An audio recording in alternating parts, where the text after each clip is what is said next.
والنعمة لك والملك لا شريك لك. Et oui, labbaïk, Allahumma labbaïk, c'est ce que disent les pèlerins quand ils sont à la Mecque en train de faire ou de suivre les préceptes religieux pour le pèlerinage qui se passe à cette période de l'année. C'est la fête du grand Bayram, c'est la fête du sacrifice, et il y a toujours des confusions comme quoi c'est la fête du mouton. Non, ce n'est pas la fête du mouton, mais les fidèles peuvent sacrifier le mouton en cette occasion. Les fidèles qui sont à la Mecque, qui font le pèlerinage, évidemment, tout au long de 4-5 jours, et ceux qui ne sont pas à la Mecque peuvent faire le jeûne tout au long de 9 jours. Évidemment, c'est une sunna, c'est pas une obligation, et la plupart des fidèles font le jeûne à la veille de la fête du Grand Bayram, c'est-à-dire quand ils sont sur le mont Arafat. Bonne fête à tous. Bonne fête à tous les fidèles et à tous ceux qui célèbrent cette occasion qui nous est très chère. Il faut dire que le Hajj ou le pèlerinage est une marée de fidèles ayant afflué vers le mont Arafat, car c'est la journée principale, c'est-à-dire il y a des préceptes à faire avant et après le mont Arafat. Mais le Hajj essentiellement, c'est la tenue sur le mont Arafat, où plus d'1,5 million de musulmans en pèlerinage dans l'ouest de l'Arabie Saoudite passeront la journée à réciter le Coran. Voyons les détails dans ce compte rendu. Allahu Akbar, Allahu Akbar, Allahu Akbar, la ilaha illallah, Allahu Akbar, Allahu Akbar, wa lillahi alhamd. Tous de blanc vêtus, certains pèlerins sont arrivés dès l'aube pour escalader la colline de 70 mètres de haut près de la Mecque, où le prophète Mohammed aurait prononcé son dernier sermon, tandis que la plaine tout autour se remplissait de fidèles venus accomplir l'un des principaux rites du Hajj. Après avoir passé la nuit dans des tentes à Ména, les pèlerins doivent affronter à Arafat le soleil brûlant de l'été dans le royaume du Golfe, l'une des régions les plus chaudes au monde. Les chapeaux étant interdits pour les hommes pendant les rituels, beaucoup portent des ombrelles, tandis que d'autres tentent de se rafraîchir dans les rares zones d'ombre. Pour prévenir les coups de chaleur, notamment parmi les plus âgés, les autorités saoudiennes ont mis en place un numéro d'urgence médicale. Le grand pèlerinage musulman est l'un des 5 piliers de l'islam. Tous les musulmans sont censés l'accomplir au moins une fois dans leur vie, si l'on en a les moyens. Les visas pour la Mecque sont octroyés par l'Arabie Saoudite sur la base de quotas par pays. Au coucher du soleil, les fidèles se rendront à Muzdalifa, toujours dans les environs de la Mecque, où ils dormiront à la belle étoile et rassembleront des cailloux qui leur permettront de procéder vendredi à la symbolique lapidation du diable. Ils célébreront vendredi également Eid al-Adha, fête du sacrifice, également observée par les musulmans à travers le monde. لبيك اللهم لبيك لبيك لا شريك لك لبيك إن الحمد والنعمة لك والملك لا شريك لك. Et pour nous donner plus d'explications, nous avons le plaisir d'avoir en ligne Dr Kamal Gadallah, professeur à l'Université de l'Azhar. Dr Kamal Gadallah, bonsoir et bienvenue avec nous.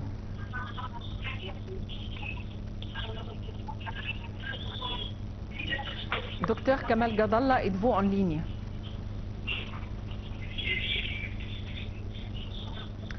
Il faut dire que les pèlerins sont tous vêtus de blanc. Les hommes sont vêtus d'une manière qui n'implique pas du tout la cousure, c'est-à-dire la couture, pardon. Il ne faut pas coudre les habits, aucune couture avec du fil, c'est-à-dire les habits sont accrochés d'une certaine manière. Mais les femmes, évidemment, portent les longues robes et portent les abayas peut-être et portent les écharpes. Docteur Kamal Gadallah, êtes-vous en ligne? Merci. Bonsoir. Bonsoir, docteur Gamal Gadallah, et bonne fête. Docteur Gadallah, évidemment, comme chaque année, on aimerait avoir davantage d'explications concernant le Hajj. Alors donc, les pèlerins sont à l'ouest de l'Arabie Saoudite pour les préceptes religieux et le mont Arafat. Tout d'abord, on aimerait savoir, avant toute chose, pourquoi est-ce que le mont Arafat est la journée essentielle du pèlerinage? Oui, premièrement, j'espère que tous les pèlerinages puissent, Inch'Allah, accomplir tous les rituels d'une façon tout à fait appropriée et convenable, et correcte, et agréée en fin de compte par Allah, vouloir à lui, et que tout le monde a, Inch'Allah, l'occasion de faire ce rituel, c'est important, cette obligation qui représente le 5e pilier de l'islam. Deuxièmement, en fait, pour le jour d'Arafat, c'était le stationnement du prophète Salut sur lui qui y passait toute la journée jusqu'après le coucher du soleil avant de se défiler à ce qu'on appelle Al-Mash'ar al-Haram à Al-Muzdalifa. Le prophète Salut sur lui, Al-Hajj Arafat, c'est-à-dire le pilier de pèlerinage, fait Arafat. Et aussi dans le Coran, on peut lire فإذا أفضتم من عرفات فاذكروا الله عند المشعر الحرام. Donc, lorsque vous vous déferlez du mont d'Arafat, c'est-à-dire après le stationnement, donc vous devez vous diriger vers Al-Mash'ar al-Haram, le sanctuaire sacré, c'est-à-dire à Muzdalifa. Donc, c'est pourquoi tous les jurisconsultes musulmans sont unanimes sur le fait que le jour le plus essentiel, c'est le jour d'Arafat. En fait, Arafat, c'est aussi un lieu sacré parmi en fait le sanctuaire de la Mecque, Al-Haram Mecque, c'est-à-dire le lieu sacré de la Mecque. Et aussi, on rapporte que c'est sur ce mont d'Arafat que Adam et Ève se sont rencontrés après être séparés l'un de l'autre et lors de leur descente de paradis.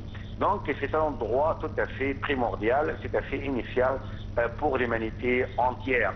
Donc le prophète il a dit, c'est-à-dire tout le monde d'Arafat, toute la région d'Arafat, c'est un stationnement tout à fait légal pour faire le pèlerinage, exception en fait pour ce qu'on appelle Batn Arna. Batn Arna, c'est un endroit qui est un peu lointain de la zone de stationnement d'Arafat. Donc cela ne fait pas partie de ce stationnement rituel. Donc il y a plusieurs preuves évidentes sur le fait que le pilier le plus essentiel de pèlerinage, c'est le stationnement au mont de Arafat. Oui, alors donc, les pèlerins, avant de partir, il y a des choses à faire, il y a des étapes à suivre. Quelles sont les étapes à suivre avant leur départ? Bon, en fait, le pèlerinage doit officiellement commencer par le 8e jour, qui a des actes de sonne, ce qu'on appelle le jour d'At-Tarwiyah, c'est-à-dire le jour d'abreuvage. Abreuvage, donc, c'est le 8e jour. Donc, on se dirige vers Mina pour y passer la nuit et le lendemain matin, on se dirige vers le mont d'Arafat. Mais avant même de sortir de sa maison, tout en établissant l'intention de faire le pèlerinage, donc il faut premièrement en fait régler toutes ses dettes, c'est-à-dire aussi chercher à se libérer de tout le droit des autres. Il faut que ces biens soient licites, il faut qu'elles soient justes et intègres vis-à-vis des autres. Il faut qu'elle soit en fait tout à fait vouée à l'adoration d'Allah et sincère et honnête. Donc dès qu'elle arrive, soit par exemple qu'elle commence par la Mecque, soit qu'elle commence par Médine, si elle commence par Médine, donc elle va faire la prière à Médine sans être en état de sacralité. Puis en fait pour faire le pèlerinage, donc il faut qu'elle porte les habits de l'ihram, être en état de sacralité. Et se dirige vers la Mecque. Premièrement, elle commence par l'Umrah, parce que nous avons trois formes de pèlerinage. Nous avons par exemple le pèlerinage individuel ou bien le pèlerinage solitaire, c'est-à-dire on fait tout simplement le pèlerinage. Donc on ne lui demande pas de faire le Umrah, d'accord. Il y a aussi ce qu'on appelle le pèlerinage à titre de jouissance, c'est-à-dire qu'elle commence par faire le Umrah. Dès qu'elle arrive à la Mecque, elle fait le Umrah, puis elle se désacralise, c'est-à-dire change les vêtements, les habits de l'ihram, puis mener sa vie d'une façon tout à fait ordinaire. Il porte un djellab par exemple pour faire la prière et donc tout est licite pour lui. Jusqu'au 8e jour, c'est-à-dire Yawm al-Tarwiyah, donc il se réhabille encore une fois des habits de l'ihram pour faire le pèlerinage. Il y a une troisième forme, c'est-à-dire le pèlerinage à titre d'association, Qaran, c'est-à-dire qu'il fait l'Umrah, puis il garde sa sacralisation jusqu'à accomplir intégralement tous les rituels de pèlerinage. Pour le sacrifice, d'une manière générale, que doivent faire les fidèles qui ne vont pas partir faire le pèlerinage? Bon, premièrement, donc il y a des actes en fait obligatoires, des actes de sunna. Pour les actes de sunna, il faut qu'ils cherchent à multiplier les bonnes actions durant le 9 jours de mois de Hajj, les premiers jours du mois de Hajj, dans les vertus et les avantages en fait qui sont mentionnés par le prophète sallallahu alayhi wa sallam sur lui dans le hadith. Tous les actes, tous les bons actes en fait, les bons actes les plus préférables se trouvent dans le 9 jours du mois de Hajj, les 9 jours, et bien les premiers 10 jours, c'est-à-dire y compris le jour de la fête. Donc rien d'acte est semblable à l'acte dans ces jours-là. Exception est faite pour celui qui fait le djihad sans revenir avec rien, c'est-à-dire qu'il sacrifie corps, âme et bien. Donc c'est dans ce jour-là qu'on pourrait par exemple faire de jeûnes, observer de jeûnes surrogatoires, par exemple faire des aumônes, aussi par exemple et aussi faire le sacrifice. C'est le sacrifice en fait qui est obligatoire pour quiconque a les moyens de les faire. Donc, comme ça, il pourrait participer à la rétribution avec les pèlerins. Dans la bonne partie, font ce qu'on appelle le pèlerinage à titre de jouissance, c'est-à-dire qu'ils font l'Umrah, puis se sacralisent pour faire le pèlerinage. Donc, ils sont obligés de faire le sacrifice. Donc, par partage, à la fois moral et rétributionnel, c'est-à-dire pour avoir les mêmes récompenses, c'est que sont résidents qui ne font pas le pèlerinage, en fait, ils peuvent partager cette rétribution avec les pèlerins tout en offrant le sacrifice. Durant la période du Hajj, alors il y a des choses à faire tout d'abord à la Mecque et puis aller sur le mont Arafat et puis retourner de nouveau à la Mecque. Oui, premièrement, comme je viens de le dire, le 8e jour, c'est ce qu'on appelle Yawm al-Tarwiyah, le jour de la pluvage, c'est-à-dire qu'on commence à aller se diriger vers Mina, on y passe la nuit, le lendemain on se dirige à Arafat. Tout ça en fait c'est dehors de la Mecque. Et donc on va au mont d'Arafat, on y passe toute la journée jusqu'au coucher du soleil, puis on se dirige vers Al-Muzdalifa pour y passer la nuit. Et pour ramasser les cailloux qu'on va les lapider le lendemain, donc le premier jour de l'Aïd, donc on fait la première lapidation, puis on se dirige encore une fois à la Mecque pour faire ce qu'on appelle la circumambulation de déferlement Tawaf al-Ifada, et en fait on se coupe les cheveux, ou bien on se rase les cheveux, d'accord, c'est optionnel, il est préférable de faire le rasage, d'accord. Bon, donc on se débarrasse des habits de l'ihram, puis on revient encore à Mina pour passer aussi également 2 jours. Et en fait, après c'est terminé, on termine les actes de pèlerinage, et puis on se dirige à la Mecque pour faire ce qu'on appelle la circumambulation d'adieu, ou bien Tawaf al-Wada', pour dire au revoir à la maison de Al-Haram. Donc, si on a en cours d'autres jours à passer à la Mecque, il est préférable de ne faire cette wada' ou bien cette contemplation de Dieu que le dernier jour pour que cela soit la dernière chose à faire à la mosquée sacrée. Donc, et puis, soit par exemple, si on n'avait pas encore rendu visite à Médine, on pourrait aller à Médine. C'est un acte de sunna. Ça ne fait pas partie en fait des piliers de pèlerinage, mais ça fait partie de ce qu'on peut appeler en fait le coutumier de pèlerinage. Parce que d'après le prophète Salim de l'option sur lui, من حج ولم يزر قبري فقد مسجدي فقد كفاني. Quiconque fait le pèlerinage sans rendre visite avec moi. Donc c'est par respect du prophète, par glorification du prophète sallallahu alayhi wa sallam, il est préférable d'aller à Médine, si d'une part, parce que faire la à mosquée du prophète sallallahu alayhi wa sallam, donc il y a une mission qui pourrait nous donner aussi davantage de chances d'avoir en fait pardonné les péchés et aussi agréé par Allah, gloire à lui. Oui, les pèlerins qui sont à la Mecque, ils ne vont pas faire le jeûne, mais ceux qui ne vont pas partir font le jeûne. Quel est l'avantage de jeûner durant ces 10 derniers jours, notamment le jour du mont Arafat? Ah oui, l'observance du jeûne du jour de Arafat, pour les non-pèlerins, elle a une grande rétribution, alors qu'il est interdit pour les pèlerins. Pourquoi? Parce que comme l'on connaît tout ce qui avait l'occasion d'aller faire le pèlerinage, d'être allé faire le pèlerinage, c'est quelque chose de très difficile. Il y a l'embouteillage, il y a aussi par exemple l'accomplissement des rituels qui n'est pas du tout facile.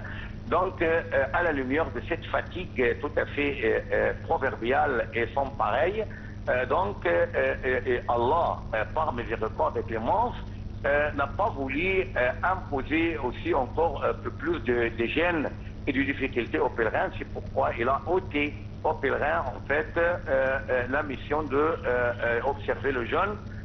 Ce jour-là, c'est interdit parce que c'est fatigant.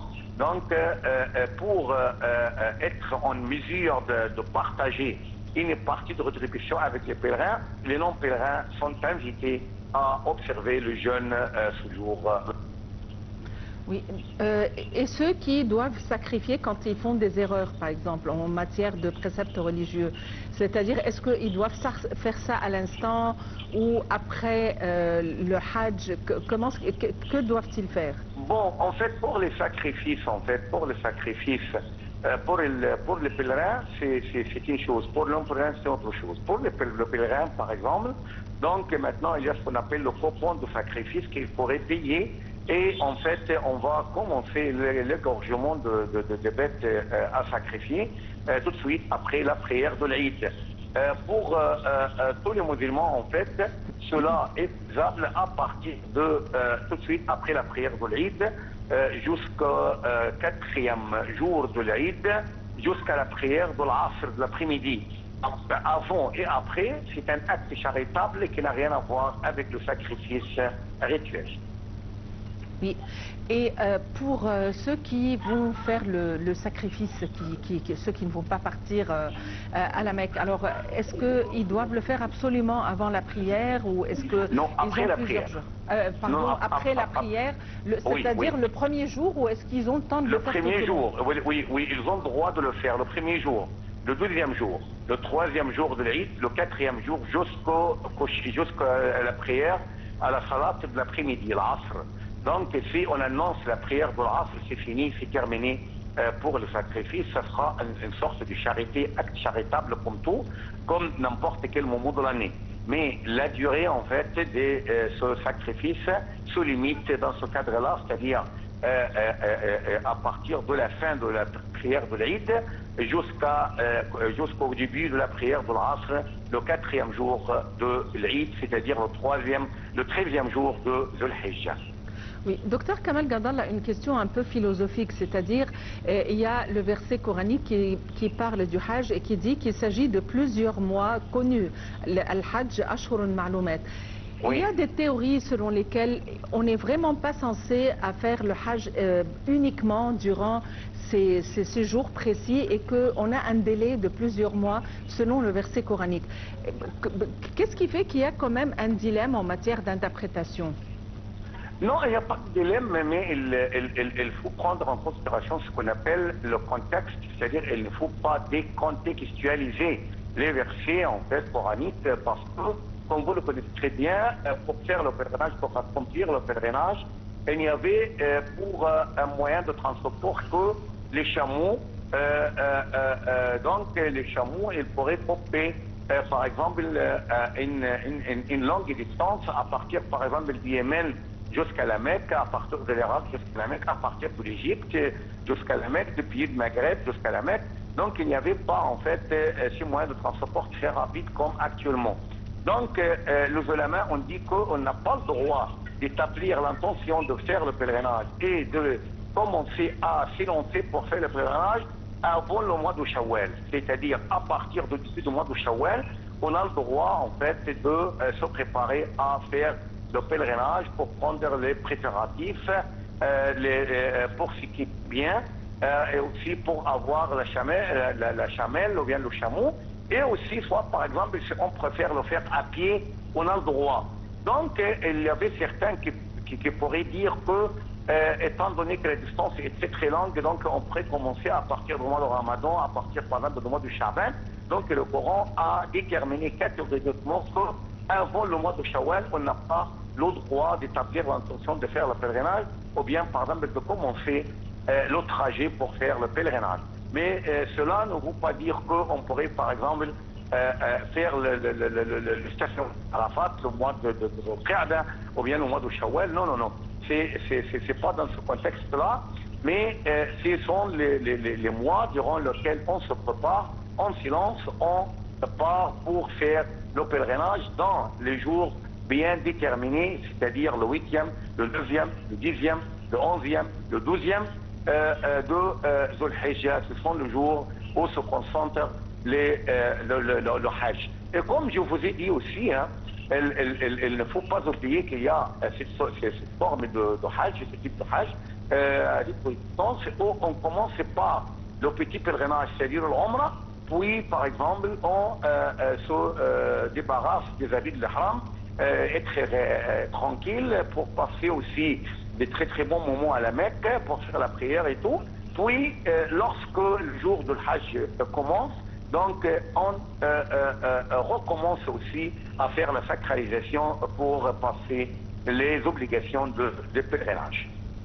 Docteur Kamal Gadallah, vous êtes professeur à l'Université d'Al-Azhar. Merci d'avoir été avec nous aujourd'hui. Nous avons encore beaucoup à dire et nous allons passer à un autre volet côté tourisme, évidemment, parce que durant la période de la fête, il y a les préceptes religieux à faire, mais il y a le côté aussi social, les célébrations et les voyages aussi, que ce soit le tourisme interne ou à l'étranger. À tout de suite.